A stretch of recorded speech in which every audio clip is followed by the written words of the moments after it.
There is no such thing as perfection, and we're going to prove that because these great actors have done some great stinkers. Everyone makes a mistake, but these are bad mistakes right now on Movie Mount Rushmore.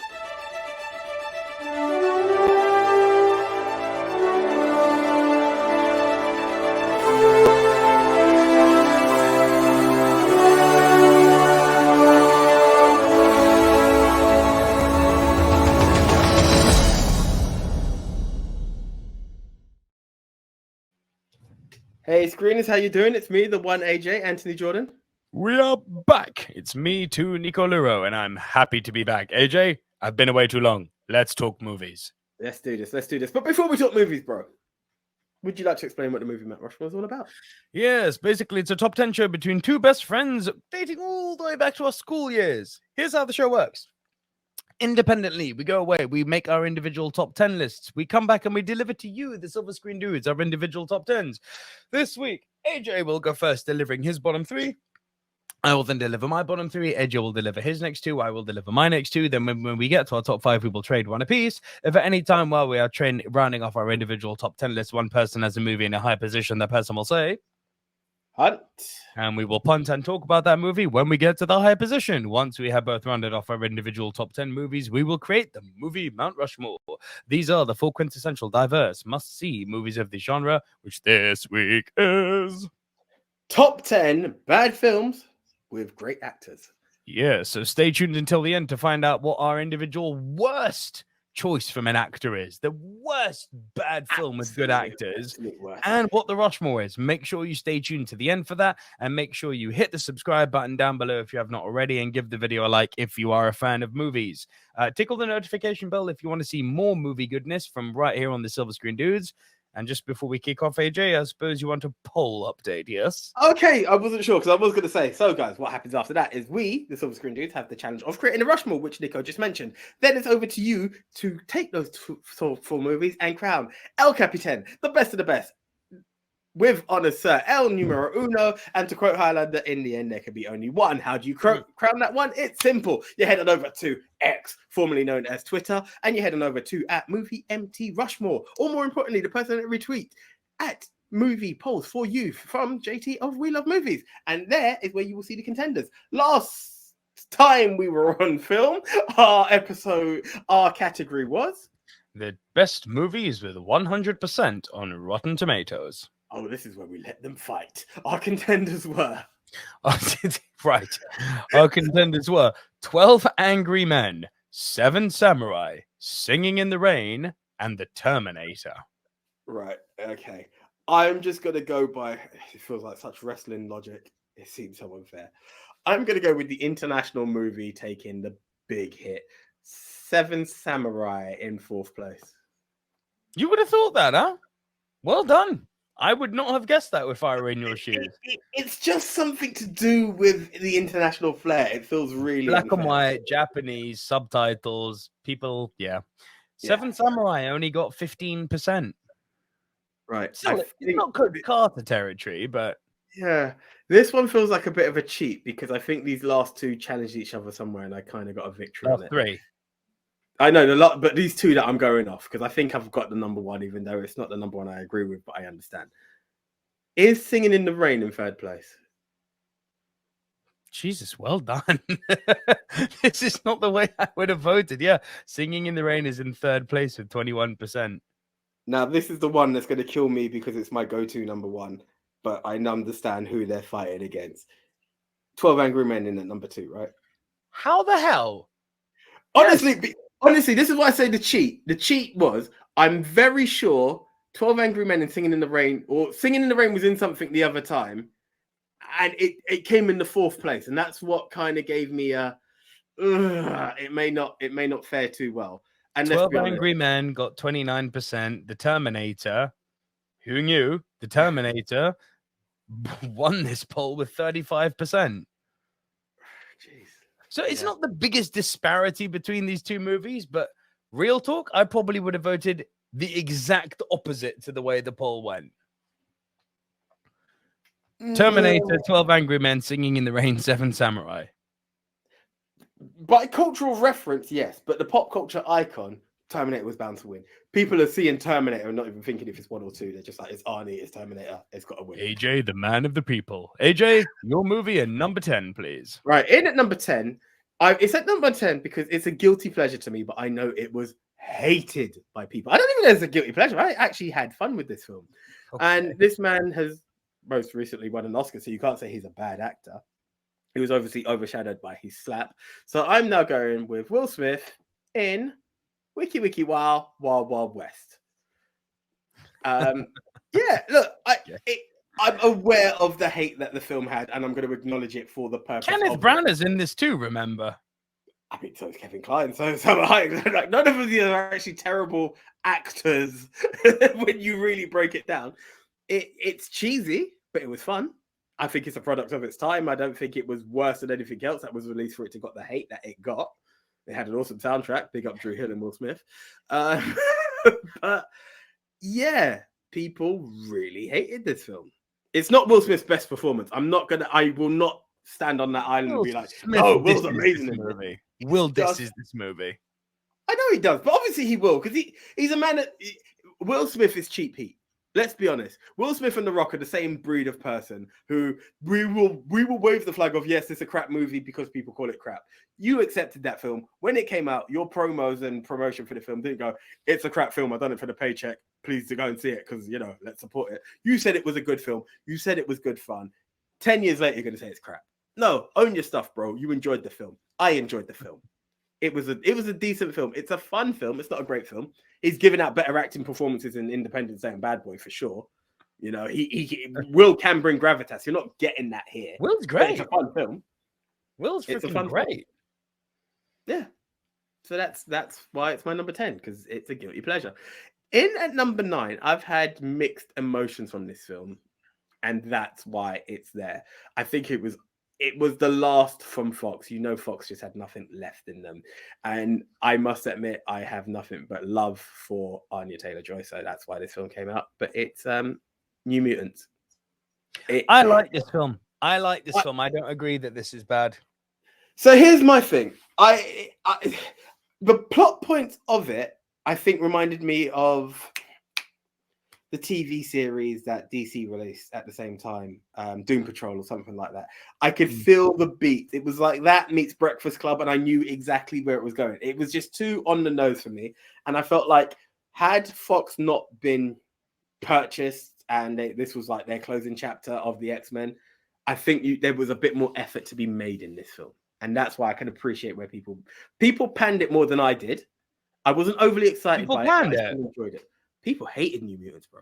Hated it. Why? It's New fun. Mutants has got hate. Nah, really? I swear to you. Like, go for your RT ratings on this. It's not going to be high. They hated it. I reckon that's in 20% territory. Hit me. What the hell? But this movie was fun. What was the rating out of interest? Just off of 36% critic rating, 56 audience score. Rotten on both fronts. Yeah. What the hell? It's fun. Look, as I said, it Dark felt on Phoenix, the nose to me. that was a pile of doo-doo. I don't even want to get into that, but Magneto's coming up later on, so we'll talk then. But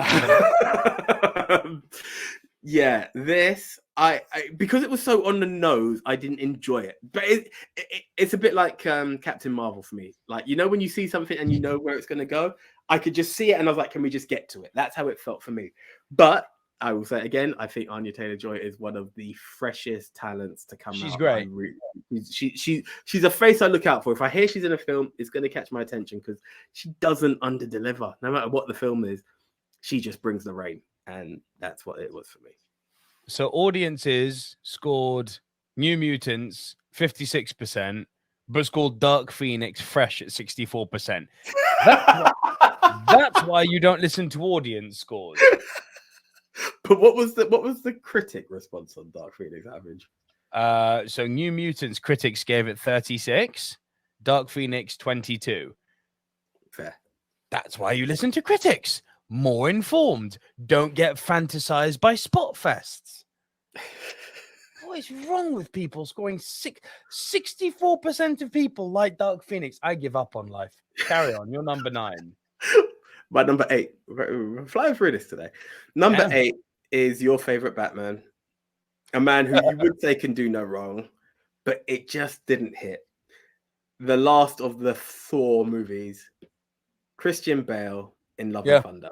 Yeah, no, it didn't like this one, did it? It on paper, it should have just been everything. But you know the problem is, you've got Christian Bale playing a to me, and I can't remember the name of the character, but it was the MCU.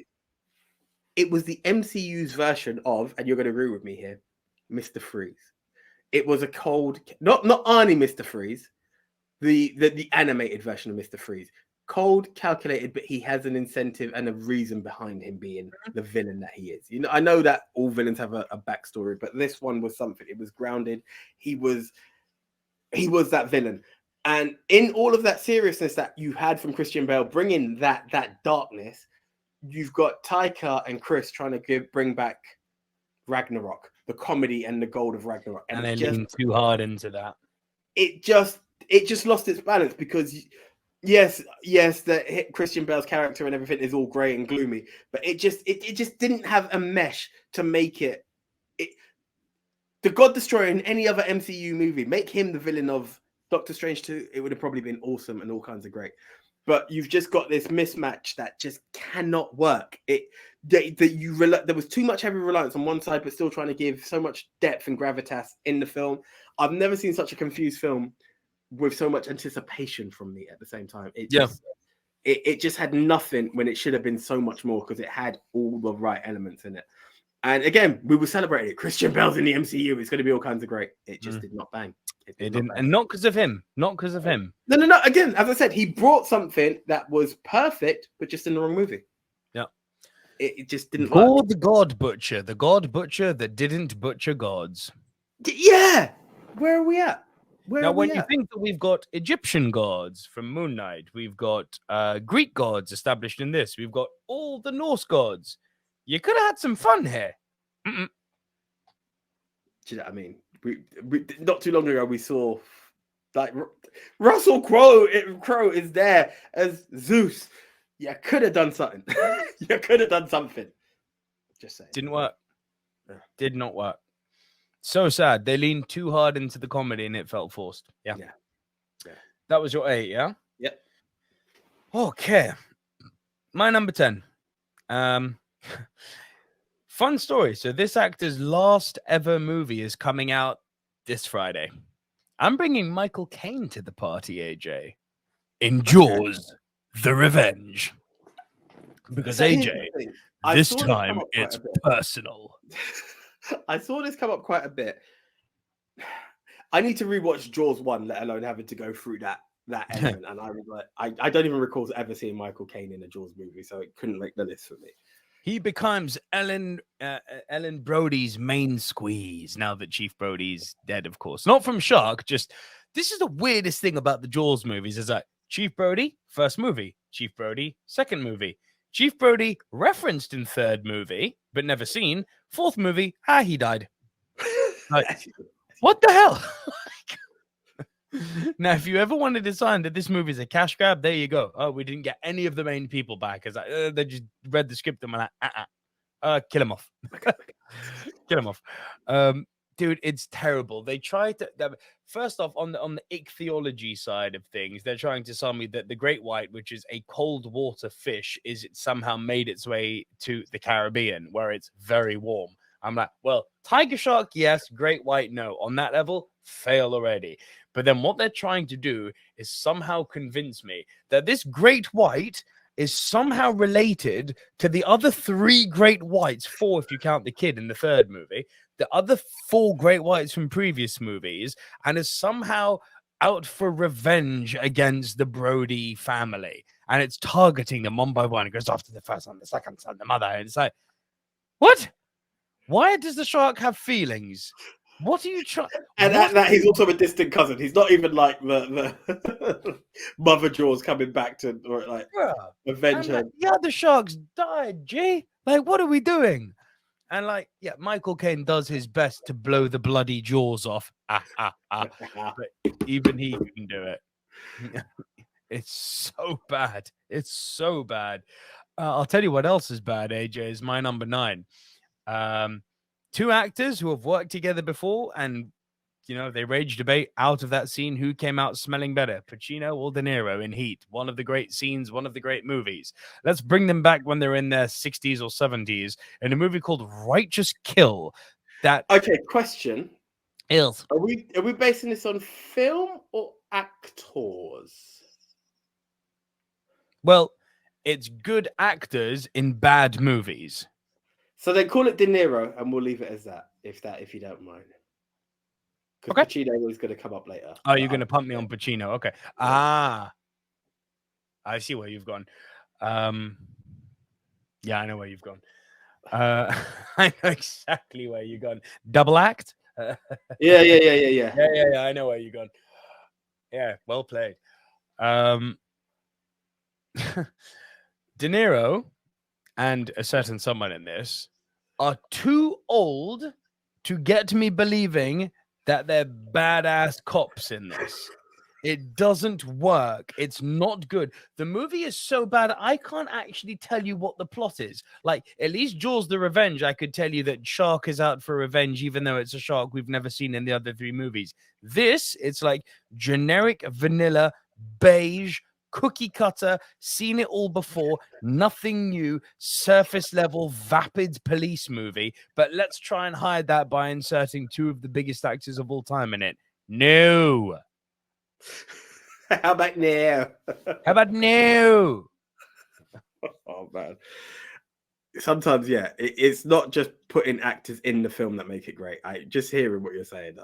And again, age is an issue. Age is an issue. There comes a point where you're like, it's not going to work. If you can't convince age is an me, issue, but AJ, it's so boring. I can't tell you. It's like if The Irishman was police. It's so boring. And I was in that point. I was still much younger when this came out, and I was like trying to hype it up. Like, oh, come on, it's Pacino, De Niro. Oh, I'm just not being like a savant enough. I'm not getting the deeper meaning. No, it's just no. It's just no. I've rewatched it. I was right. It's terrible. It's just not. I'll say this. It's not for me. Also, it sucks. My number 8. I'm going to bring a solo actor to this. I think it's my only superhero movie. Yeah, depending on how you interpret it. My only obvious superhero movie, Supergirl. Now, who's in this, AJ? Well, the bad thing is, I'm thinking Helen Slater, but I'm not going to really put Helen Slater as the ultimate. Is Sigourney in this? No. Well, no. No, hit me. I can't remember. Peter O'Toole, Lawrence of Arabia himself. What were you thinking? He thought he was going to be in the new Superman franchise. That's what he thought. And they cast him Christopher Reeve has just dominated. This has to be. No. They cast him as the voice of Jor-El, and he literally just comes back. He's not in it for much, but oh God, it's bad. Have you seen Supergirl? I own Supergirl on DVD. Oh my man, of course you do. Of course You remember that part at the end where they're like demon twisting her, and she's being stretched and pulled, going, I can't. Peter O'Toole's the voice that goes, you can. Like, and he appears intermittently at other points in the movie, but it's like, Peter. It's like Paycheck O'Toole in this case. My God. What are you doing in this movie, Peter? And he went on from this to do movies like Troy. So it's not like he didn't have pedigree anymore. Yeah. Man's Peter O'Toole. He can go. What was he thinking? You can. Come on. I'm telling you, it was the chance of being in the You Superman. you didn't need to cast Peter O'Toole to say you can. You could have cast Nico Luro to say you can. I would have been an 1/8 of the cost, and you would have got the same result. It's 2 words. I mean, I've always said that. I'm willing to be Groot. I'll still do it. I don't care. Wherever, if Vin ever tease you off, guys, I am willing to say I am Groot. I will learn it in every tone you wish. You missed it. Your sentence should have been, if Vin never teases you off, guys, I am Groot. Yeah, you're damn right. that was the bestseller right there. Pick either of us. I don't care. But hey, he already has family as one line. Give us Groot. There we are. Your number 7. My number 7.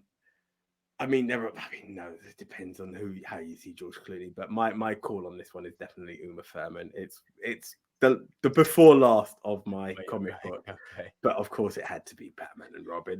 More I think about this film, the more I just have to go and feel like it had to be mentioned, because let's be honest, it actually killed some careers. I can't think of much from Chris O'Donnell after that. Alicia Silverstone, I'm not saying they were world's greatest actors and up for Oscar nominations before this film. Oh, it flatlined Alicia Silverstone.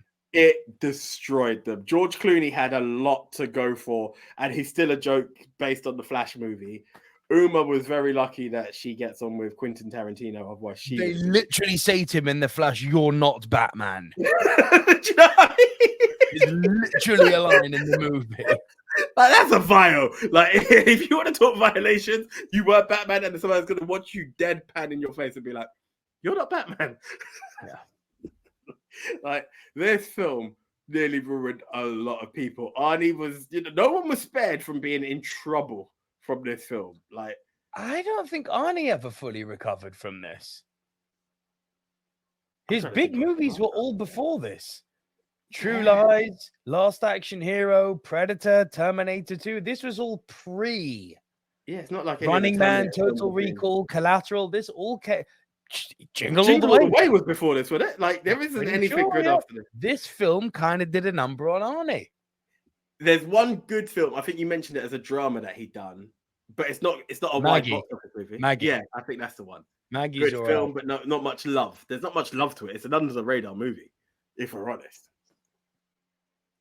Yeah, it literally ruined nearly everyone, including Uma. I mean, she went on to do Kill Bill, but that's pretty much it.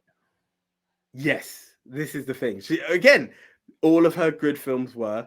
And remember, she was already Tarantino's muse before she was Marcella Wallace's. But yeah, that's what I'm saying. Like, if she wasn't Mia and getting on with Quentin, she wouldn't be Beatrix. It's a fact. I believe that. So this was a career killer. Yes, all round. This was a career killer.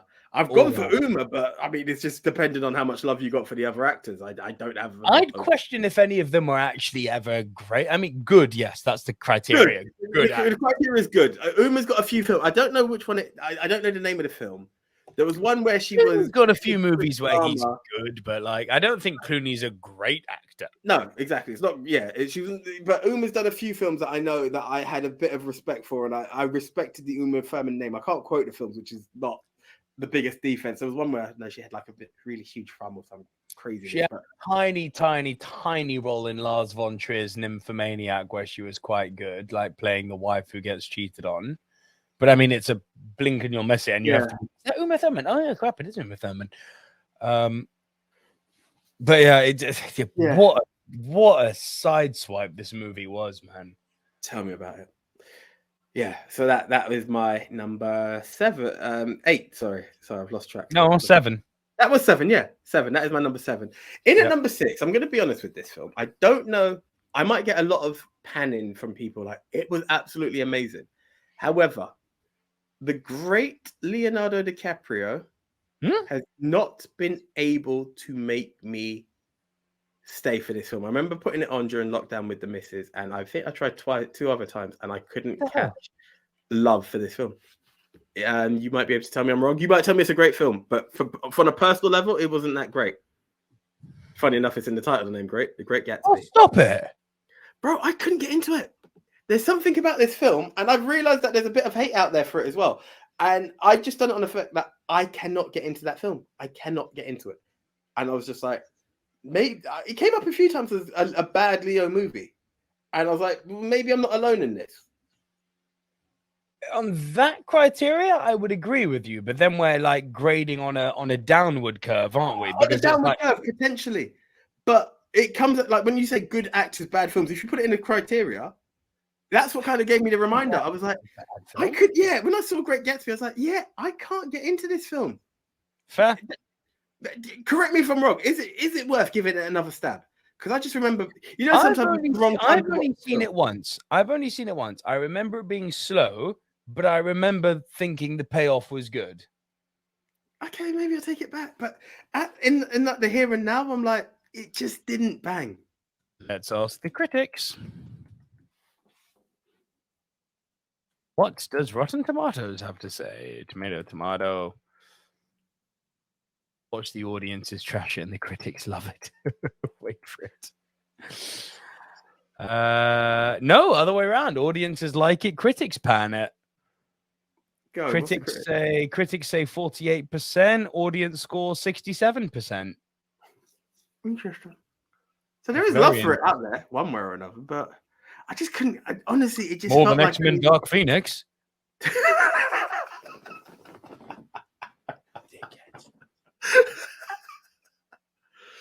Yeah, I'll give it another shot. Based on what you said, I will give it another shot. But I think your analysis of it is actually accurate. It's a lesser DiCaprio film, 100%. But then look at the guy's body of work. But this is the thing. This is why I feel it was a bit unfair. But I know when I was watching it, I was like, "What is happening? Can we just get to it, please?" That's how I felt. Very slow burn. This film, very slow burn. Yeah. I thought it was all right. Like, listen, it doesn't register for me exactly by the criteria you've said. Great DiCaprio movie doesn't register. Fair play. Over to you, sir. Was that your 6? Yeah. Yeah. I think we're about to say punt. I question if I've put this too low. I'm going to keep it as it is. Marion Cotillard, Jeremy Irons, and Michael Fassbender. Assassin's Creed. Yeah, we're going to punt on that. I did warn you. I did warn you that Magneto was coming. That was it. I had a feeling. That was it. I've got other Magneto that I'm going to bring to the party. Okay. Oh. I think I know where you're going. I think I'd already built the list, forgot about it, and I should have brought it back. Yeah. Oh god. Yeah. That technically should be my number 2. Maybe, do you know what? I might give Gatsby a bly, and we can talk about that. Then. You can punt me on that because that's another Batman and Robin movie. That one has nearly killed a lot of careers, hasn't it? Anyway, yeah. My number 6. Well, they made the good version of it this year. Up to this point, it's still in my top 10 movies of the year. The good Mario movie came out this year, but the old one, despite the fact that I've got a soft spot for it, the Super Mario Brothers movie. Well played. Bob Hoskins is great. John Leguizamo, when used correctly, is great. Dennis Hopper is great. There are not just good, there are great actors in this. Yeah. Like, what happened? I remember, I'm just going to call it what it is. I remember being hyped for this film. I remember seeing it in the cinema as a kid and still being amused. Yeah, I'm still amused. But there are some very, very wrong moments in this film at the same time. Because I remember just being confused by a lot of stuff. And I'm like, but they're not doing what Mario's doing. And But they are, and that's kind of what I gave it credit for, because it was in that era of the movies where if you were doing an IP, and we're still suffering from it now in some aspects, where movies take on IPs and they feel like they have to reinvent and explain everything, right? That's what everyone criticizes video game adaptations for. I mean, I'll say this again in the last show of the year, but 2023 is the year of good video game movies. Like, wow, we've had some stonking good video game movies this year. We were thinking it was going to be Assassin's Creed and Warcraft. This year, boy. Gran Turismo, Mario, Last of Us, Five Nights at Freddy's. It's like, yeah, here you go. Bring the rain, man. But it was in an era where they needed to explain everything. But why can Mario jump? Well, he has these magical rocket boots. But why? But what is with the bomb? Well, it's a tiny little bomb that when you wind it up, it goes boom. But what's with the mushrooms? Well, they're protective. They're symbiotic. But what's with Yoshi? Why do we ride him? Well, we don't. He's more of a dinosaur that bites your hand. And it's like they just felt like they were going to take things and reinvent them. To be honest, the biggest trick I thought they missed was when Cooper comes back into the real world and turns Scapelli, that realtor, into a monkey. I'm surprised they didn't turn around and say, DK? Like, do you know what I mean? It felt like it should have been the right way.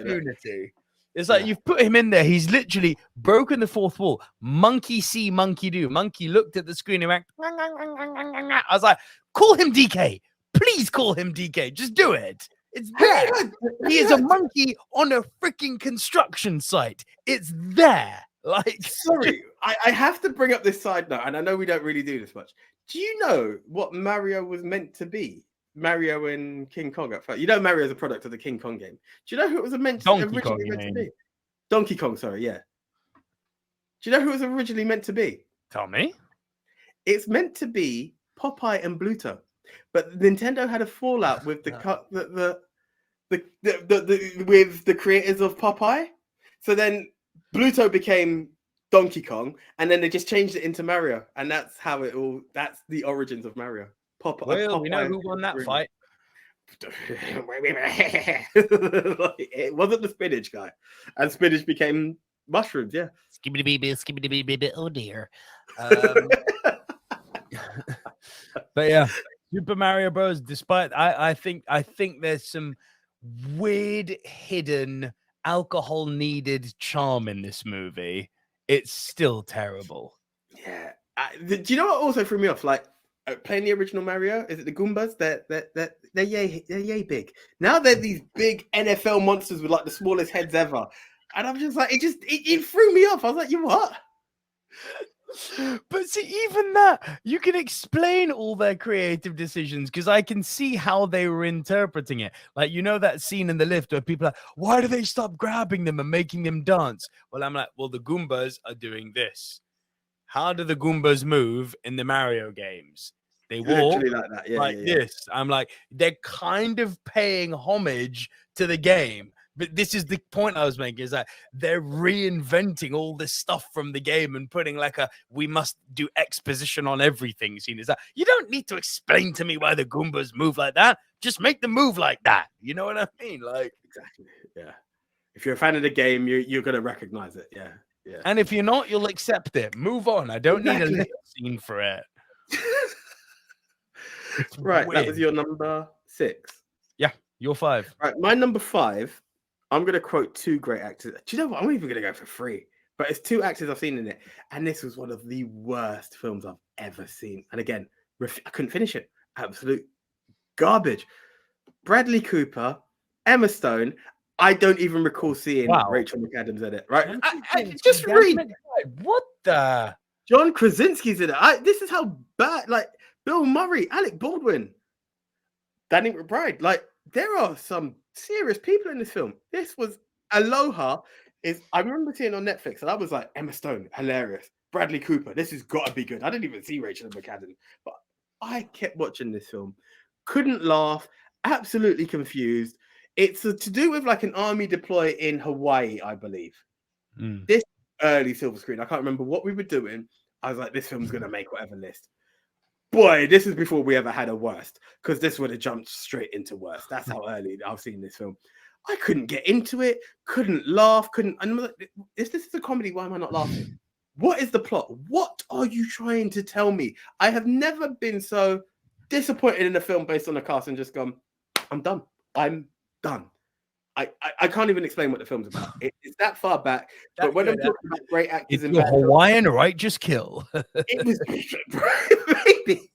maybe like that's a tour de force again. It didn't kill anyone's career. It just didn't make it to anyone's screens.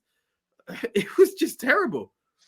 Absolutely. At this point, terrible. I genuinely believe Emma Stone is bulletproof. But watch this film. It's the one film you'd be like, I don't get it. No, she's still done bits since, right? Yeah. In that Academy Award winner Emma Stone. Yeah. Thank you. Yeah. And is he not? Did he not win? Bradley's an Academy Award winner. Damn right. You know what I mean? So it's got 2 Oscar winners in here, but maybe even more. But Pretty sure Rachel is too. I think she's nominated. I can't think of where she would have won. Oh, Spotlight. Technically, she could have. Well, she was in the film for it. Yeah. Yeah. No, just didn't bang. Did not. So that bang. was your 5, yeah? That was absolutely terrible. Wish I could explain it. Can't remember it. It was that forgetful. Cool. For my 5 and 4, AJ, I'm not going to do them back to back. I'm just going to tell you what's coming. I'm a believer that there are 2 actors working today who are incapable of delivering bad performances, but are never really leading men. You can just kind of insert them into any movie and they're good no matter what. I would go with that. Those 2 actors are Stanley Tucci. And can I take a stab at the other one? Sure. No, because he has done the main thing. But it's You the one wouldn't that say Sam Rockwell, right? Sam Rockwell, he's a leading man. Yeah. These guys are not leading men, but they're known and you can put them in anywhere. Stanley Tucci is one of them, and the other one is Paul Giamatti. That guy's great. Yeah. He does deliver magic in absolutely everything. He's always the film you're about to mention, not right? a leading man. He's like the king of the backup dancers, that guy, but he's always good. Yeah.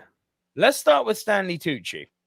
In a franchise, an IP, not a franchise, an IP that I love that has been bastardized by one Michael Bay. Oh, AJ, what was Stanley Tucci doing in Transformers: Age of Extinction? Because I've not completed this Terminator franchise. What Transformers 1, 2, and 3, Bumblebee, and the new one, Rise of the Beasts.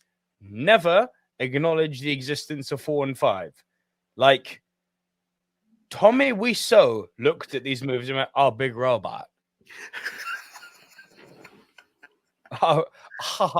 Roll out. Do not acknowledge their existence, which is weird to say when you think the Age of Extinction was the introduction of, after Optimus Prime and Starscream, my favorite Transformers, the Dinobots. You didn't have to do anything here.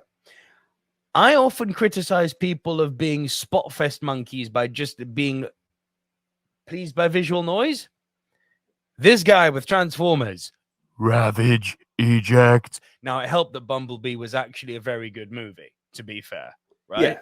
But give me Spotfest. That's what I want with this IP. Some films are built to be that, though.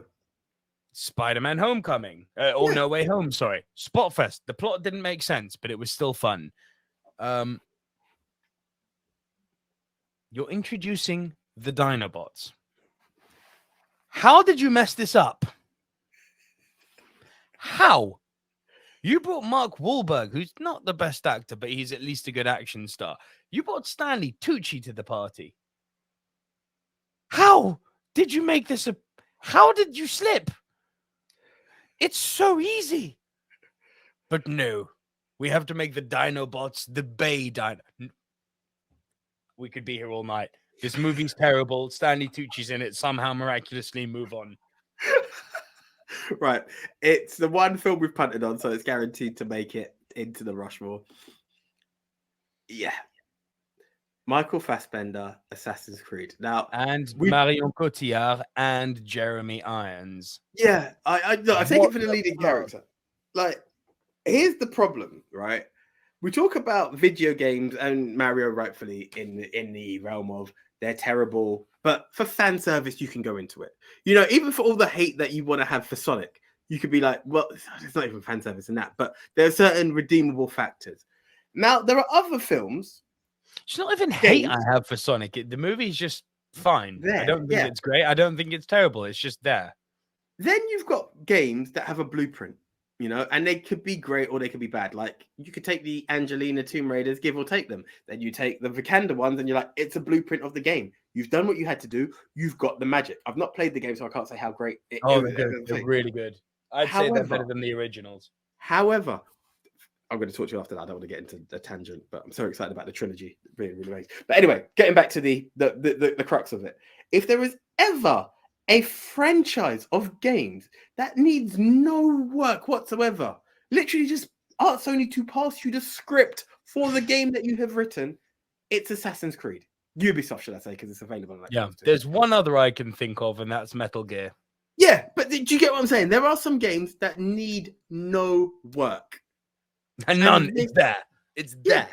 The story is there because the game is a story. Like, I've not Make even like Jon Favreau in The Lion King and just do a scene-for-scene recreation. I've not even played the game, but based off of the love you said for Ghost, you can recreate certain things. Yeah, there are certain things that has a story. Just use it. Now, why, oh why, with the eclectic collection of Assassin's Creed game, from Ezio to Black Flag to this to that to Unity to all of them to all the games that are out there now, do you manage to screw it up as bad as you did with this film, which has done nothing but bored me? I have a condition that allows me to fall asleep, and I have to do stuff to fight it. I am very happy to fall asleep every time I've watched Assassin's Creed because I have tried it on multiple occasions and it cannot entertain me. The film sucks. It's terrible. So hard. And it's disappointing because it shouldn't. The excitement from playing an Assassin's Creed game says to you, I am ready for this film. And they failed it. They completely bombed it when you have a blueprint of exactly how you've got a success. Just go from game one, which explains it all. No, AJ, come on. We have to do an original story. Just use the IP's ideas. We have to. This is how on the nose it was. I believe, I may be wrong, but I believe the character was called Aguilar, which, guess what that means in English? Eagle. I'm like, oh, kill me. You on the nose boys. Like, what is wrong with you? Because he has an eagle in the game, we have to call him Aguilar. No, you've missed the point so hard. But again, with all of that, even if you wanted to come out with a fresh story, use the game writers to write your script. Like, start where the game starts. Just start with Altair and set it in Jerusalem. Done. Like, it's really simple. Then go to Italy, then go to revolutionary America, then go to the Caribbean with Connor in Black Flag, then go to France, then go to London. Keep it going. The story's really good. It's there. Blueprint done. No research required. Such a wild idea, right? So annoying. It's a travesty what they did. It really is. It's painful to see what happened there. But yeah, absolutely terrible. Man, that was my. Sorry, yeah, that was my. Oh, I'm losing the plot here. Yeah, that was my number 4. So over to you. Cool. So I mentioned Stanley Tucci in my 5, Paul Giamatti's in my 4, and my first of 2 M. Night Shyamalan movies that I'm bringing to the party, because Shyamalan can make some good movies, but the Sham Hammer, the Shamalama Ding Dong, my God, when he gets it wrong. Ouch. My number 4, a movie that tricked me into thinking it was interesting, so I got beef with it. But yeah, see, you're yawning. That's how I felt with this movie. My bad. Okay. No. Lady in the Water with Paul Giamatti and Bryce Dallas Howard. It sounded so interesting. A kind of Grimm's style fairy tale set in a really crummy motel where things come alive. I'm like, weird? I'm intrigued. Tell me more. Oh, God. Oh, God. Not even Paul Giamatti could save this. It's not levels of stupid like The Happening, which stars Mark Wahlberg, so there's a little Trinity thing going on here, which is the one where the trees come alive and with their pollen they kill you. I'm like, no. Now you've gone too far, Shamalama Ding Dong. This is too much now. But no, the Lady in the Water is. It's a fairy tale come to life set in a motel. That's literally it. Okay. The idea is good. You could have done some interesting stuff with this, like get the different occupants of the rooms to be the different characters, get the swimming pool to take on a whole different meaning, get the plant life around the hotel to hide deeper secrets. There's so much interesting stuff you could have done to make the hotel throw back alive. Bring it alive, yeah. Bring it back to Transformers, more than meets the eye. But no. You couldn't do it, could you? You had to be the sham hammer, and you had to hammer this one down the drain. Bad. You're number 3. My number 3. Again, there are some films that when you just think of good actors, bad films, they just jump at you and you can't help but bring it up. And this one is the one, Mr. Mission Impossible himself in a remake of a franchise that people loved. The Mummy. You thought it was going to be good. It's not even him. Russell Crowe's in this as well. Like, it was meant to be. I always laugh when I talk about this film because it was the opening of a new franchise. The first, like, the boldness of having all the actors stand there, you know, in all their glory and sitting there, and it's like, yes, be prepared for the new Monsters universe. Yeah, and they were well cast. Do you know what I mean? You had some banging actors in some banging roles. Depp, Russell Crowe, like, yeah, man. It could have been something. Oh boy, did it fail. And it's weird. Do you know what's really weird about The Mummy more than anything? Brendan Fraser goes to do a film called The Mummy, and you're like, I don't know if I'm ready for this. I don't know if I'm going to watch it. You hear all the feedback. You go and watch it. Brilliant movies. Now you're like, they're remaking The Mummy with Tom Cruise? Russell Crowe's in it? Take my money. Whoa. Where's my refund? Bring it back. My refund. Where's my money, man? Where's my money? There's another thing I wanted to just check on. I'm pretty sure Peter Berg is the director. Oh no. That makes so much sense. It's not Alec. It's not Peter Berg. Oh dear, this makes so much sense. It's Alex Kurtzman. He of Transformers writing credit fame. The Trinity continues. Your second Trinity is going on.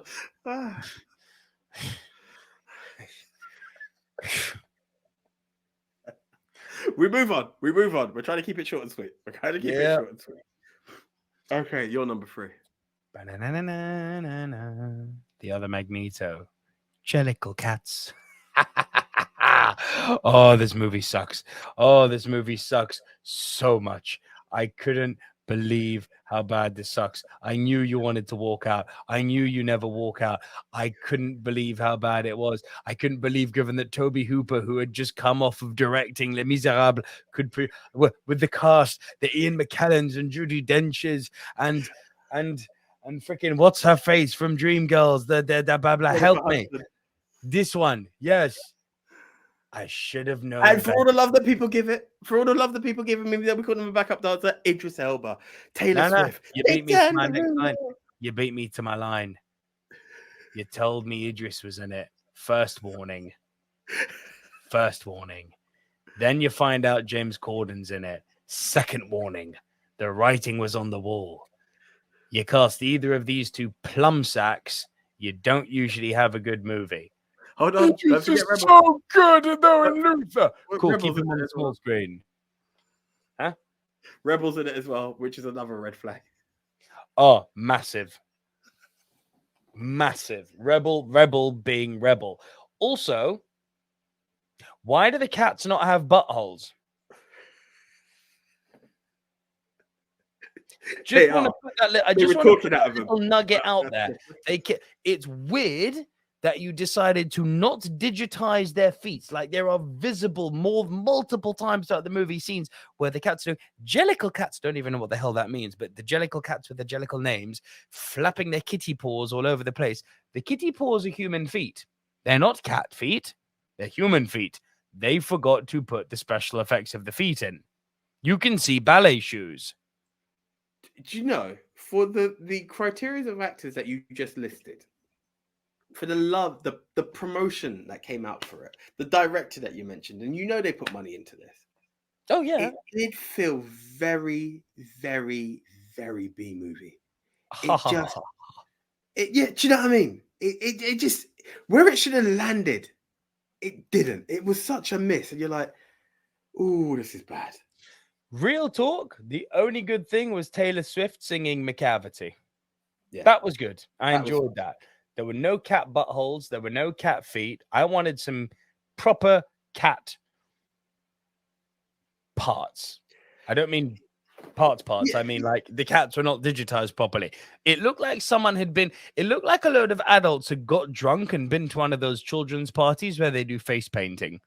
Legit, Do you that's what know it looked the like. other side But of it? it's okay because it had Jason Derulo.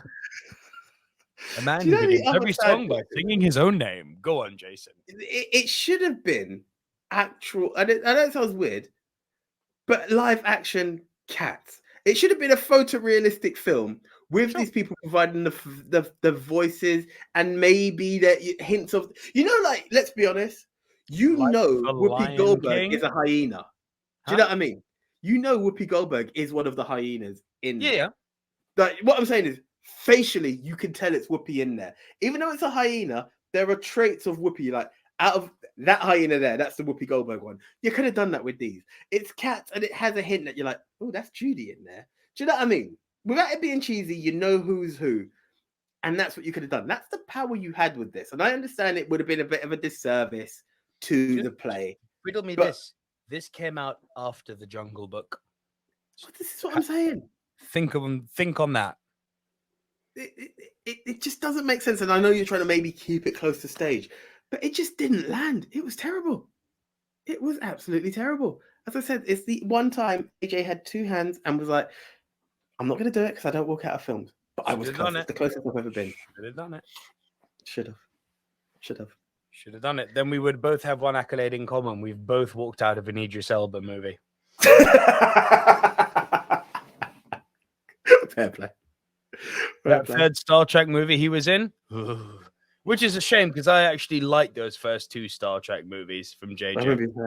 The third one, oh God, pain.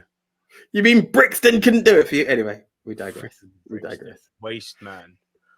So Cats is your number 3. Yes, sir. Well, it's kind of linked to my number 2 because it may not be Cats, but it definitely is Catwoman. Because oh my God, the anticipation I had. Really? Huh? You had anticipation for this, bro? I've always been a Selena Kyle fan. I knew it wasn't anything great. I knew it wasn't her. But remember, Halle had actually done a few bangers up before this, right? I've never been really a Halle guy, you know. I do like Halle Berry.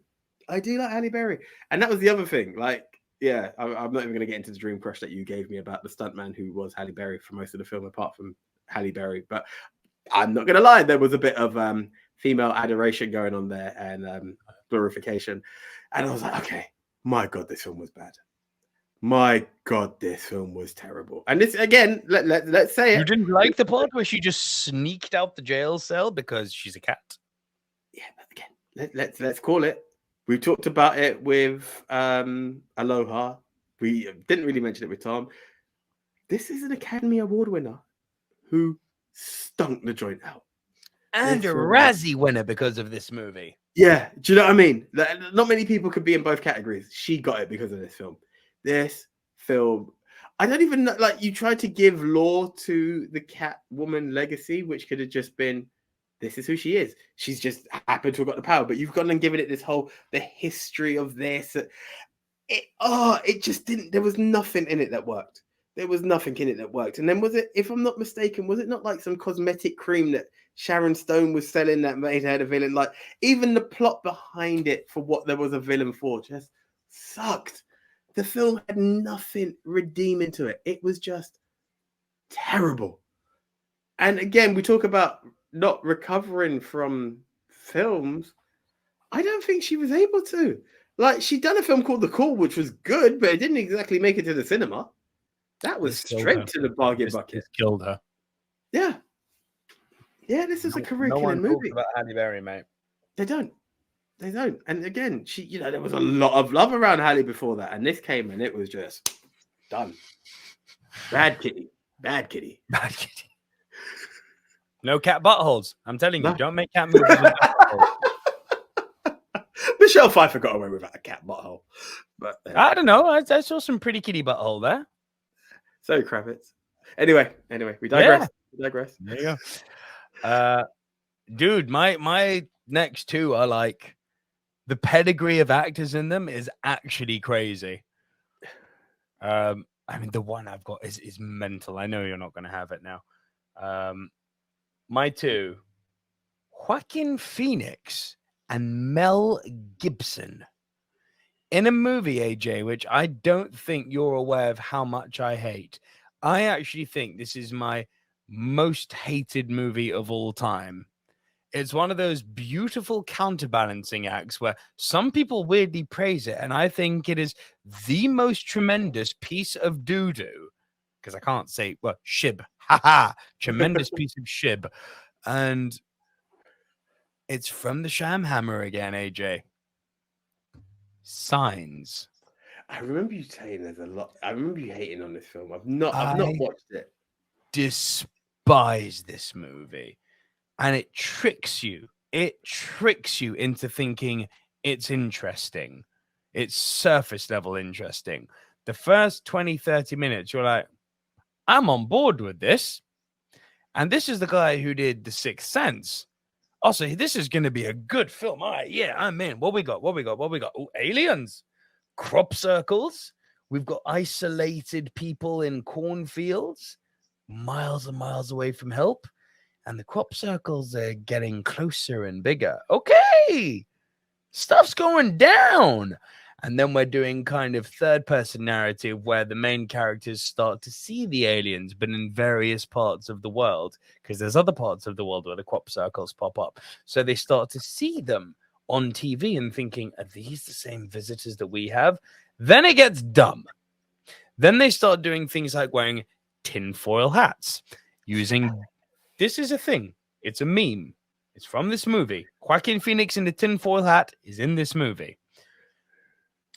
The kids holding up baby radios to communicate with the aliens. And I'm like, you're asking me to buy too much here.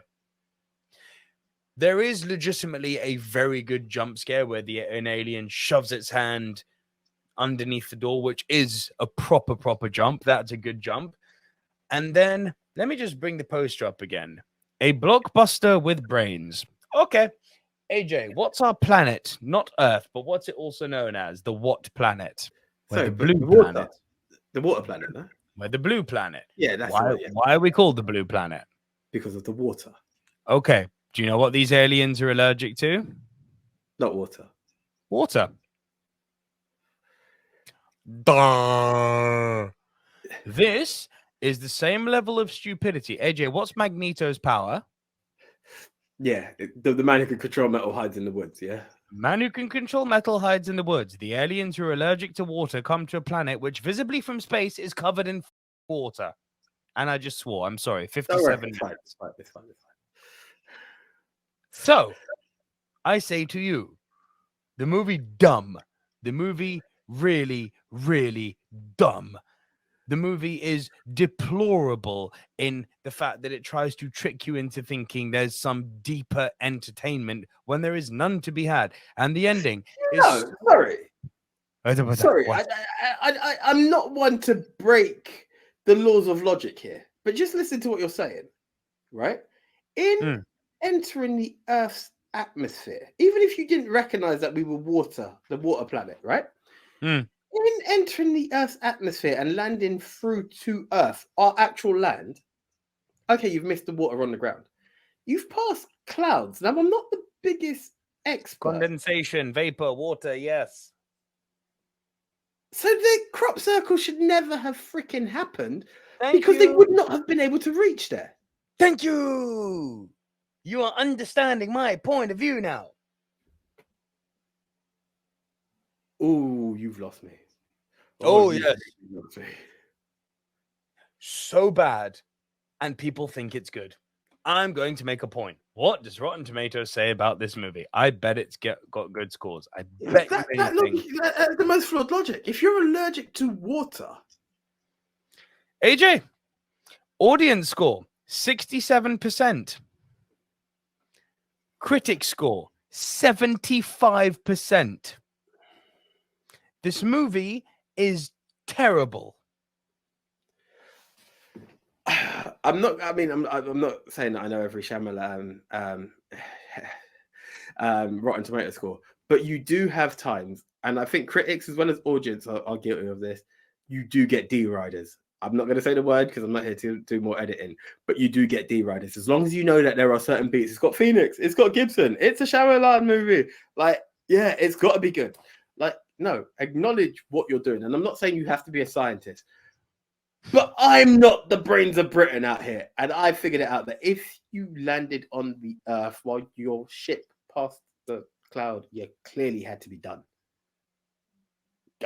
Anyway, we digress. That's not what it's about. But the ranking should not be the ranking. Okay, that was your number 2. See, you're number 1. I know what it is, but anyway. Highly intrigued. You know what it is, yeah? Have you seen it? You must have, because you said double up. I haven't, but I know exactly what it is. So the other day, the miss, and it was just in time for this actually. The missus said, "Oh, have you seen this film?" And it was on Amazon, and it's Adam Sandler twice in Jack and Jill. Mm-hmm. She's got a great ass, and yeah, there we are. Sorry, right up it.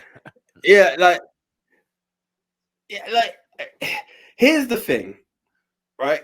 Pacino to me can either be really great, Michael Corleone, Heat, Scarface, you know, and there's other times that the Scent of a Woman. I will never not mention that film while talking Al Pacino. It's just a disrespect to not mention it. And then there are other times he's just too much. And again, Heat, that act off between it. I always say, if you reverse the roles and you needed Robert De Niro to be a bit eccentric, he could have still kept the cool. He can't do it. And this film here, Pacino is being Pacino. And that's the worst part. You are playing yourself. And he, for some reason, is fascinated by Jill, who is played by Adam Sandler, even though the whole world sees her as extremely tonk and masculine looking. And coincidentally, at one point, her brother plays her. So, yes, Adam Sandler is playing the brother, playing the woman. It gets, if you want to get meta, it got meta for that 4 minutes of the movie. But it was terrible. Look, the cheap laughs out of it were the cheap laughs out of it. And there's a part of me that had fun with The Nutty Professor, but I've never been a Big Mama's House fan, and the rest of it, I just feel like these jokes just got a bit too on the nose. But honestly, for all the greatness that Pacino can do, he was terrible in this movie. I'm not even going to go into the film. You can give or take on the film. It's not a great film. He was terrible in this film. I just think that it was, I don't even know why he accepted the role. It was absolute horse crap. I would have used money. But I don't even know if the money could have been good enough. It's Al Pacino. He comes with a certain balance. Oh no! I got you honestly, beat, I got you completely beat. I believe it. I believe you do, and I'm willing to hear the story of what it is. But I would say avoid at all costs. You could, if I actually believe, and I'm going to say this before you go into it. I believe Al Pacino's presence in the film made the film worse. Wow. Do you get what I'm saying? You've got a cheesy comedy, and you take it for what it is. But the fact that he's in there being Al Pacino in this weird, eccentric way made the film worse. You're like, I don't need that. So and even though it's funny you've said that for the character, it made the film worse. You've stolen my line. That was going to be the line I was going to use for my number 1. You've literally stolen my line. I apologize. Go. I've got a murderer's row of talent for you here, AJ. David Thewlis, who we know to be an incredible actor. You're going to like this next one. Val Kilmer. And AJ? Okay. Not for me, but for most of the movie world, you know my goat's Daniel Day-Lewis, but for most people, the goat, Marlon Brando. What is this? You hadn't seen it. The Island of Dr. Moreau. AJ, when I tell you, spend 20 minutes either reading or YouTubing the production story behind this movie and then go and watch it. And it's like watching The Room with a high budget. You will literally go, you won't believe what you're watching. It's not believable that these actors are in this movie. I am not lying to you. This is like if Cats and The Room made a baby. Okay? It's it's Stan Winston, the guy who's famed for doing Star Wars and the Muppets, and like, sorry, that's Jim Henson, yeah, but Star Wars and all these amazing creatures, and Dark Crystal.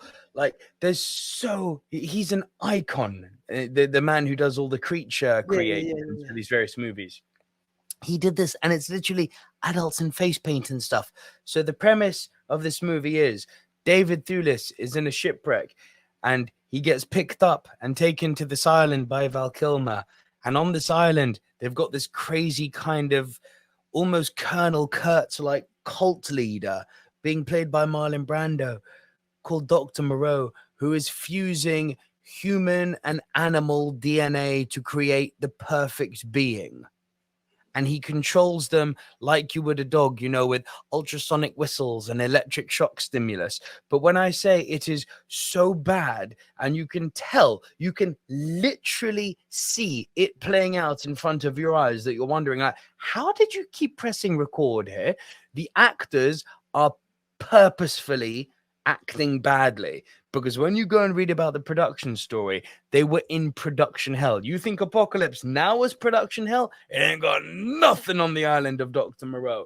Like, storms that devastated their camps, them all getting high and drunk and refusing to show up to work on time, which made everyone else disgruntled. Marlon Brando in a complete hysteria and delusion about his place in the world. Val Kilmer putting cigarette butts out on cameramen to try and get purposefully fired from set because he wanted out. And no matter what he did, the production crew were like, no, you're not leaving. No, you're not leaving. No, you're not leaving. They literally kept him freaking prisoner on this hellhole. And dude, I'm not doing the production trouble justice here. All of these troubles that went on in the background are visible, playing out on screen, and you're watching this going, how? Like, even when even the fact that you were pressing record and capturing this, how did an editor who made this look at this and go, yeah, let me put this together for you? And how did that edit that was created get put in front of a producer and a studio exec and get greenlit to go to cinemas? Because of the actors who were in them. You had Marlon Brando and Val Kilmer and David Thewlis, and that's automatic money. You have no degree of how bad this film is. No, I don't. Oof. It sounds terrible, though. I'm not doing it justice. Please go and watch 10 minutes on YouTube, then read up on it just to get a clear understanding of what went down on this production. I'm not going to promise it for next week, but I am actually, you know, one of those that it's so bad you have to see it for yourself kind of thing. You have to. You must. You absolutely must see it. Mandatory watching. Okay, yeah. And it tricks you. The first 5 minutes, you're like, hang on, this is David Thewlis acting alone, playing survivor in a life raft. It's all right.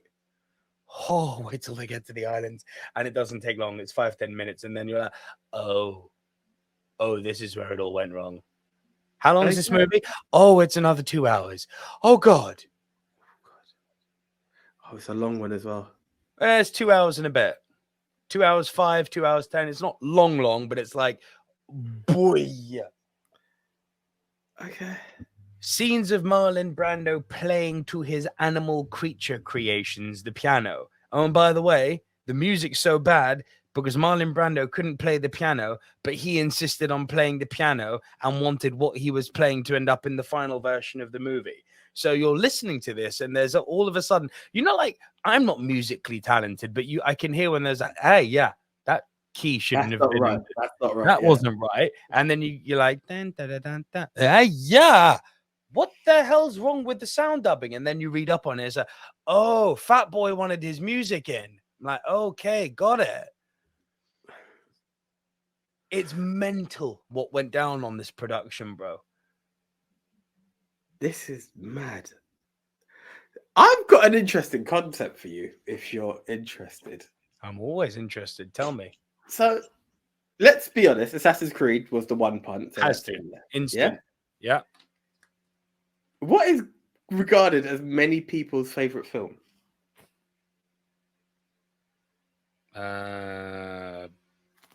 I mean, yeah, The Godfather. Right. So let's do it. Island of Dr. Moreau, Jack and Jill, and your De Niro movie.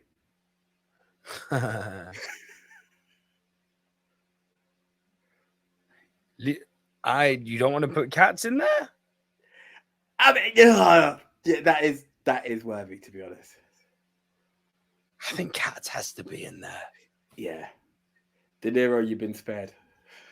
De Niro, you've been spared. Because I have to insist. He's the best. I have to insist on Jack and Jill going in there. Because People, I know what's going to stop. People go, Adam Sandler's not that good. Pacino. But yeah, I mean, but I think it needs to be said. Al Pacino, Jack and Jill. Pick. Let's go for it. Marlon Brando, Island of Dr. Moreau, Cats, everyone. Assassin's Creed. Yeah, you could take your pick on it. Yeah. Locked? Yeah, let's do it. Ladies and gentlemen, the official movie Mount Rushmore of bad movies with good actors in no particular order is The Island of Dr. Moreau. Our second entry is Jack and Jill. Our third entry is Cats. Our final entry into the movie Mount Rushmore of bad, terrible movies with good or even great actors is Assassin's Creed. And going back to that Adam Sandler comment, he can make good movies. Sandler's great in a dramatic capacity. He's great. Yeah. There we are. Okay, guys. So you done know the deal. Head on over to X. Go to movie at movie MT Rushmore, or more importantly, at Movie Polls for You, fronted by good old JT of We Love Movies. You only get the one vote, and you will be able to crown El Capitan El Nero, blah. So until the next time, I am the one AJ Anthony Jordan. It's been great seeing you as always right here on the Top 10 show. We should have a special guest with us next week, so do stay tuned for that and check out all of our content that comes out during the week on the channel. I'm Nico Lero, and we will see you as always right here on the Silver Screen Dudes. See ya.